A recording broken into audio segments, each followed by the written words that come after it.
Meanwhile, the people that built this city can't go to the doctor in Santa Fe anymore because these guys are waiting outside with masks on.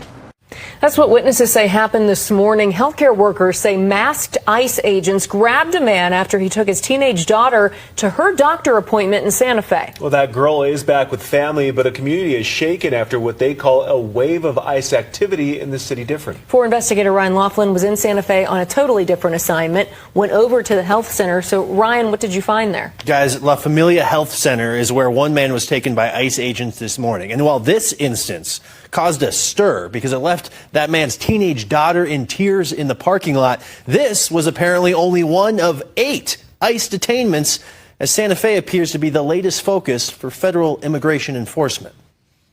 I have a good friend who'd been waiting for a doctor's appointment for quite some time. It's hard to get to see a doctor in Santa Fe, especially when you're part of the immigrant community. She sent me a text message and said she couldn't leave. Está inmigración. Immigration has the family. This is that text message. No podemos. We can't leave.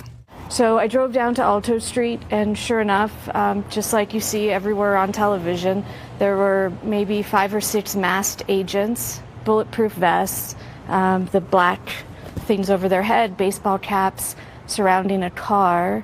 Witnesses say they were there for a man. They followed him from home, and they arrested him in front of the child.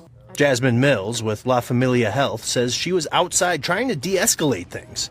She says the man's daughter was a teenage patient at La Familia Health. You could hear her sobbing, and it was, as a mother and as a grandmother, that was, I mean, it physically moves me to tears because I am just so distraught over it. She says a family member was called and ICE waited until a relative could take the girl. Mills is worried about the lasting impact of ICE's unannounced visit. We are concerned that this will impact them accessing health care. La Familia is a federally qualified health center receiving federal funds to treat people. Mills says there are 16 centers like it in New Mexico, serving 300,000 patients, and over 40% of them have no insurance. Why? We don't ask, we don't know, and we don't care.